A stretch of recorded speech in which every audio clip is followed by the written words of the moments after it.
your money. Personal finance workshop on mutual funds on December 7th and 8th. Register now.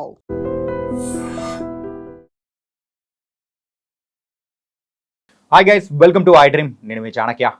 Business వరల్డ్లో మనకైతే net asset value NAV గురించి బోల్డ్ అనే అపోహలు అనేది అయితే ఖచ్చితంగా ఉంటుంది. ఎవరైతే ఇన్వెస్ట్ చేస్తూ ఉంటారో అలాంటి వాళ్ళకు మెయిన్గా ఈ నెట్ అసెట్ వాల్యూ గురించి అండ్ అందులో అంటే ఎలాంటిది మనం పిక్ చేసుకోవాలి, చాలా వరకు అపోహలు ఉన్నాయి. మరి ఆ అపోహలను మొత్తం తీర్చడానికి ఇప్పుడు మనతో పాటు కూడా పర్సనల్ ఫైనాన్షియల్ అడ్వైజర్ మరి విజయ్ కర్ణ గారు కూడా ఇప్పుడు మనతో పాటు ఉన్నారు. మరి ఈ నెట్ అసెట్ వాల్యూస్ దానికి సంబంధించి ఆయన అడిగి తెలుసుకోండి. Hi sir. హలో అండి. ఎలా ఉన్నారు? డూయింగ్ గ్రేట్ అండి.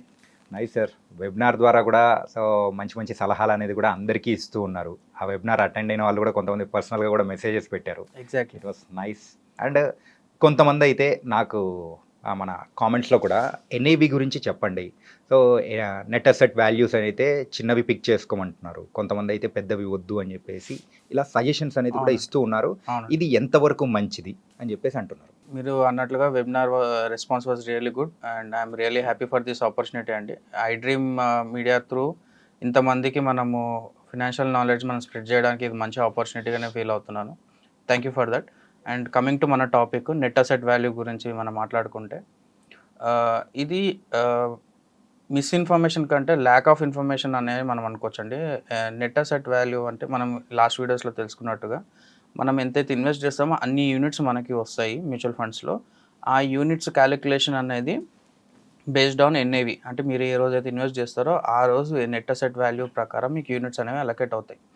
కాకపోతే ల్యాక్ ఆఫ్ ఇన్ఫర్మేషన్ అంటే మనకు కొంచెం అవేర్నెస్ తక్కువ ఉండడం వల్ల బయట ఎలా అనుకుంటాము అంటే, ఏ ఎన్ఐవి అయితే తక్కువ ప్రైస్ ఉందో ఆ ఎన్ఐవిస్లో మనం ఇన్వెస్ట్ చేయాలి, ఇన్వెస్ట్ చేస్తే అది పెరిగితే మన ఇన్వెస్ట్మెంట్స్ కూడా పెరుగుతాయి, తక్కువ ఉన్న ఎన్ఐవిస్లో ఇన్వెస్ట్ చేసి ఎక్కువ రిటర్న్స్ పొందవచ్చు అనేసి ఒక పెద్ద మిస్కన్సెప్షన్ ఉందండి బయట.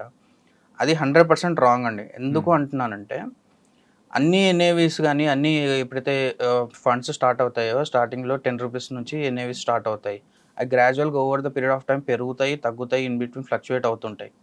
కానీ ఏవైతే పెరిగిన పెరిగిన ఎన్ఏవిస్ ఉంటాయో మనం వాటి చూసి మనం ఏమనుకోవాలంటే, ఇంత మంచిగా గ్రోత్ ఇచ్చింది అంటే పాస్ట్ పర్ఫార్మెన్స్ మనకి చూపిస్తుంది, ఇంత గ్రోత్ మనకు చూపిస్తుంది, ఫ్యూచర్లో కూడా అదే మనం ఎక్స్పెక్ట్ చేయొచ్చు అంటే చేయలేము. కాకపోతే అది ఎట్లా బిహేవ్ చేసిందనేది మనకు ఒక ప్యాటర్న్ ఉంటుంది.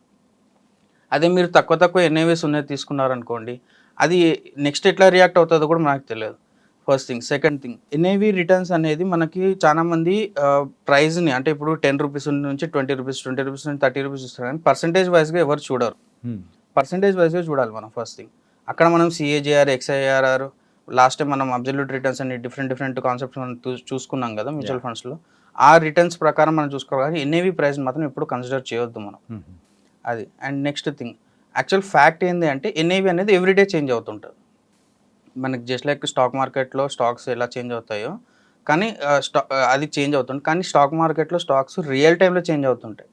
అంటే ఈరోజు మనం ఆర్డర్ పెట్టినాము, ఆర్డర్ సెల్ చేసినాము అంటే ఏ టైంలో మనం ఆర్డర్ ప్లేస్ చేసినాము, ఏ టైంలో మనం ఎగ్జిక్యూట్ చేసాము అనేది రియల్ టైం ఏ టైంలో అయ్యింది అనేది ఆ ఆర్డర్ అక్కడ ఆ ప్రైస్లో ఎంత ఉందనే దాని ప్రకారం మనకు అలొకేషన్స్ అవుతాయి స్టాక్స్లో అని షేర్స్లో. కానీ ఇక్కడ అట్లా ఉండదు. End of the day NAV అనేది అప్డేట్ అవుతుంటుంది. అంటే లైక్ 3:30కి క్లోజింగ్ అనేది అయిపోతుంది, ఆ టైంలో అప్డేట్ అనేది దాని తర్వాత మనకి ఎన్ఏవి అనేది అప్డేట్ అవుతుంటుంది. సో ఇట్లాగా ఎన్ఏవి అనేది డిఫరెంట్ కాన్సెప్ట్, స్టాక్స్ అనేది డిఫరెంట్ కాన్సెప్ట్. రెండింటిని మిక్స్ చేసి కన్ఫ్యూజ్ అవుతున్నారు అన్నమాట. ఓకే. సో ఎన్ఏవి అనేది మనకి డే ఎండ్లో చేంజ్ అవుతుంటుంది, స్టాక్స్ అనేది రియల్ టైంలో చేంజ్ అవుతుంటుంది, ఈటీఎఫ్స్ కూడా రియల్ టైంలో చేంజ్ అవుతుంటాయి. సో మనకి మ్యూచువల్ ఫండ్స్లో చూసుకునేటప్పుడు తక్కువ ఉన్నదాన్ని వదిలిపెట్టడానికి లేదు, అట్లనే ఎక్కువ ఉన్నదాన్ని ఇగ్నోర్ చేయడానికి లేదు. సో ఈ మధ్యలో బ్యాలెన్స్ అనేది మనం చూసుకోవాలి, డెఫినెట్గా చూసుకోవాలి. అండ్ ఇంకొకటి, చాలామంది డివిడెంట్ ఆప్షన్ తీసుకుంటారు మ్యూచువల్ ఫండ్స్లో. డివిడెంట్ ఆప్షన్లో తీసుకున్నప్పుడు వాళ్ళకి ఎన్ఏవి అనేది తగ్గుతూ ఉంటుంది. వాళ్ళకి అంటే జనరల్గా గ్రోత్లో ఉన్నంత రిటర్న్స్ వాళ్ళకి డివిడెంట్లో రావు. ఓకే. ఎందుకు రావు అంటే వాళ్ళు మెయిన్ క్యాపిటల్కి వెళ్ళి వాళ్ళు విత్డ్రాల్ కూడా అవుతుంటుంది ఒక్కొక్కసారి. సో అట్లాగా డివిడెంట్ ఆప్షన్స్ వల్ల కూడా ఎన్ఏవి అనేది ఇంపాక్ట్ అవుతూ ఉంటుంది. అండ్ ప్రతి ఎన్ఎఫ్ఓస్కి ఆల్మోస్ట్ అన్ని ఎన్ఎఫ్ఓస్ 10 రూపీస్తో స్టార్ట్ అవుతుందండి ఎన్ఐవి అనేది.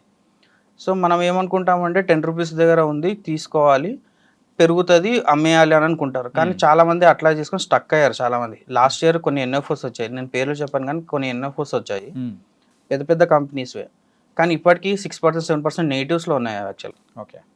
సో ఈ జాగ్రత్తలను మనం డెఫినెట్గా తీసుకోవాలి. ఈ జాగ్రత్తలు తీసుకోవాలి అంటే మనకి ఎక్కువ అవేర్నెస్ రావాలి. ఎక్కువ అవేర్నెస్ రావాలంటే మనం ఇంకా ఎక్కువ దీని గురించి రీసెర్చ్ చేసుకొని ఎక్కువ టైం స్పెండ్ చేస్తే will be the best option. So ఈ డీటెయిల్స్ అనేవి నేను వెబినార్లో ఇంకా ఎక్కువ చెప్పడానికి ట్రై చేస్తాను అనమాట. సో దట్ మీరు after webinar you can take direct action అనమాట. డైరెక్ట్ మీరు మీ పోర్ట్ఫోలియోలో ఇవి ఇంప్లిమెంట్ చేసుకొని ఎక్కువ రిటర్న్స్ తీసుకోవడానికి, ఎక్కువ రిస్క్ తగ్గించుకోవడానికి మీరు దాన్ని ఇంప్లిమెంట్ చేసుకోవచ్చు అనమాట. అండ్ నెక్స్ట్ థింగ్, మార్కెట్ ఎట్లా మూవ్ అవుతాయి ఎన్ఏవి కూడా అట్లాగే మూవ్ అవుతుందండి. ఓకే. సో ఇప్పుడు సపోజ్ ఏదైనా 5% మార్కెట్ కరెక్షన్ వచ్చింది, మార్కెట్ కరెక్షన్ డెఫినెట్గా మీకు ఎన్ఐవి మీద ఇంపాక్ట్ పడుతుంది. మనం డైలీ ఫ్లక్చుయేషన్స్ ఉన్నాయనుకో సేమ్ అట్లాగే ఇది కూడా మార్కెట్ ఒకవేళ కరెక్షన్ వచ్చిందంటే ఎండ్ ఆఫ్ ద డే ఆ ఇంపాక్ట్ అనేది మన ఎన్ఐవి మీద పడుతుంది. కానీ మీరు టెన్షన్ పడాల్సిన అవసరం లేదు, ఎందుకంటే మీకు యూనిట్స్ అనేవి మీ చేతిలో ఉంటాయి. ఇప్పుడు అయినా సరే మనము ఎస్ఐపీస్ ఎందుకు ప్రిఫర్ చేస్తాము, ఎస్టీపీస్ ఎందుకు ప్రిఫర్ చేస్తాము ఇన్స్టెడ్ ఆఫ్ లంసమ్స్ అనేది ఇక్కడ ఎన్ఐవి కాన్సెప్ట్లో ఇంకా డీటెయిల్గా మనకు అర్థమవుతుందండి. ఓకే. ఎందుకు అంటే ఎవ్రీ మంత్ మీరు ఒక 10,000 50,000 20,000 మీరు ఎస్ఐపీస్ చేస్తున్నారు అంటే మీ ఎన్ఏవి అనేది యావరేజ్ అవుతూ ఉంటుంది. సేమ్ ఎన్ఏవి ఎవ్రీ మంత్ రాదు మీకు. ఓకే. ఎవ్రీ మంత్ మీకు ఎన్ఏవి చేంజ్ అవుతుంటుంది. సో డౌన్ ద లైన్ మీకు ఎన్ఏవి పెరిగింది అంటే మీ రిటర్న్స్ చాలా మంచిగా పెరుగుతాయి. ఇన్ బిట్వీన్ ఎన్ఏవి కొంచెం తగ్గింది అంటే మీకు అప్పుడు యూనిట్స్ ఎక్కువగా వస్తాయి. సో ఈ కాన్సెప్ట్స్ అనేది మనకి చాలా మందికి అవేర్నెస్ తక్కువ ఉండడం వల్ల తక్కువ ఎన్ఏవిని తీసుకుంటుంటారు. అవి గ్రోత్ కావడానికి చాలా టైం తీసుకుంటూ ఉంటాయి. ఎన్ఏవి వాల్యూ అనేది తగ్గుతూ పెరుగుతూ ఉన్నా కానీ యూనిట్స్ మన చేతిలో ఉంటాయి కాబట్టి దాన్నే మనం క్యాలిక్యులేట్ చేసుకోవాలి. కరెక్ట్. యూనిట్స్ సిఏజిఆర్ ఎక్స్ఐఆర్ఆర్ ఆ పారామీటర్స్ని బట్టి మనం ఎంత ఇన్వెస్ట్ చేసాము, ఇప్పుడు అది ఎంత ఉంది, అబ్సల్యూట్ రిటర్న్స్ ఎంత వస్తున్నాయి, ఎక్స్ఐఆర్ఆర్ మనం ఎస్ఐపిలో చేస్తుంటే ఎక్స్ఐఆర్ఆర్, లంసమ్ చేస్తుంటే సిఏజిఆర్లో ఎంత వస్తుంది రిటర్న్స్ అనేది మనకు చూసుకుంటే మనకు క్లారిటీ ఉంటుంది. కానీ ఎన్ఏవి యాజ్ ఏ పారామీటర్ మాత్రం ఎప్పుడు పెట్టుకోవద్దు అనమాట మనం. అండ్ ఇంకొకటి, మీరు స్టాక్ మార్కెట్కి అండ్ ఈ ఎన్ఏవిస్కి సో రెండు కన్ఫ్యూజ్ అయిపోతుంటారు అని చెప్పేసి అని అన్నారు. మెయిన్ ఏంటంటే ఈ మార్కెట్ కరెక్షన్ని బట్టే ఇప్పుడు స్టాక్స్ అయినా కానీ ఫ్లక్చువేట్ అవుతూ ఉంటుంది, అండ్ ఇది కూడా so by the end of the day correction అనేది అవుతూ ఉంటుంది. సో మేబీ అది చూసే ఎక్కువ కన్ఫ్యూజ్ అవుతుంది. అది యాక్చువల్గా అండి అది రియల్ టైం కాదండి. ఎన్ఏవిస్ అనేది రియల్ టైంలో అప్డేట్ కావు. చాలామంది ఏం చేస్తారు అంటే మీకు ఇంకో రీసెంట్ ఎగ్జాంపుల్ చెప్తాను. During election results, election counting అవుతుంది, సెంట్రల్ ఎలక్షన్స్ అవుతున్నప్పుడు సేమ్ డే మార్కెట్ చాలా పడిపోయింది అనమాట. అంటే రిజల్ట్స్ ఇంకా అనౌన్స్ కాకముందు ఒక క్లారిటీ లేనంత వరకు చాలా కరెక్షన్ పడ్డది. అందరు ఏమనుకున్నారు, ఇప్పుడు తక్కువ ఉంది, నేను మ్యూచువల్ ఫండ్స్లో ఇన్వెస్ట్ చేసేస్తే ఎక్కువ రిటర్న్స్ వస్తాయి షార్ట్ పీరియడ్లో అనేసి అనుకున్నారు. కానీ ఏమైనా అంటే చాలా మందికి ఆర్డర్స్ ఎగ్జిక్యూట్ కాలే, నెక్స్ట్ డేకి ఆర్డర్స్ ఎగ్జిక్యూట్ అయినాయి. ఇది ఒక పెద్ద ఇష్యూ అయిందనమాట అప్పట్లో. మన ఈ థర్డ్ పార్టీ అప్లికేషన్స్ గ్రో కానీ వేరే జీరోదా కానీ ఈ థర్డ్ పార్టీ అప్లికేషన్స్లో ఏదైతే లంసమ్స్ చాలా మంది చేశారో నెక్స్ట్ డే హైయెస్ట్ వాల్యూస్లో ఆర్డర్స్ ఎగ్జిక్యూట్ అయ్యాయి వాళ్ళకి. ఓకే. సో ఈ రిస్క్ అంతా మీరు అందుకే టైమింగ్ మనం మార్కెట్ని ఎప్పుడు టైం చేయొద్దు, మీరు ఎన్ఏవిని పట్టుకొని ఎప్పుడు ఇన్వెస్ట్మెంట్స్ చేయొద్దు. ఓకే. మీ రిక్వైర్మెంట్ ఏది, ఎన్ని ఇయర్స్, ఈరోజు ఎన్ఏవి పక్కకు పెట్టేసేయండి. మనం వేరే పారామీటర్స్ని బట్టి ఫండ్ సెలెక్షన్ ఎలా అనేది నేను డీటెయిల్గా చెప్తాను. దాని ప్రకారం మనము ఫండ్స్ సెలెక్ట్ చేసుకోవాలి. కానీ ఎన్ఏవి యాజ్ అ పారామీటర్ మాత్రం ఎప్పుడు మీరు వెళ్ళొద్దు. ఎన్ఎఫ్ఎస్ కూడా ఎన్ఏవి తక్కువ ఉందని మాత్రం ఎప్పుడు ఇన్వెస్ట్ చేయొద్దు అనమాట. మెయిన్గా ఆ తప్పులు అనేది చేయకూడదు. ఎగ్జాక్ట్లీ అండి. అండ్ ఈ ఎన్ఏవి గురించి అయితే చాలా మంచి క్లారిటీ అనేది కూడా ఇచ్చారు. అండ్ ఇంకా ఇన్ డీటెయిల్గా కావాలంటే వెబినార్ త్రూ అయితే మీరైతే మంచి మంచి సలహాలు అనేది కూడా ఇస్తానని కూడా మీరు చెప్పారు కాబట్టి it was very nice. And thank you so much. Thank you అండి, thank you so much. NAV values and stocks రెండు ఒకటి కాదు. మెయిన్గా అది మాత్రం దాని గురించి మీరు క్లారిటీ అనేది ఇది కూడా తీసుకున్నారంటే ఆ స్టాక్స్ విషయంలో కానీ ఈ ఎన్ఏవి వాల్యూస్ విషయంలో కానీ మీరైతే మనీ అనేది కూడా చాలా చక్కగా సేవ్ చేసుకోవచ్చు అని విజయ్ కర్ణ గారు చాలా చక్కగా చెప్పారు. మరో ఇంటర్వ్యూతో మళ్ళీ కలుద్దాం. అంతవరకు take care. This is your Chanakya.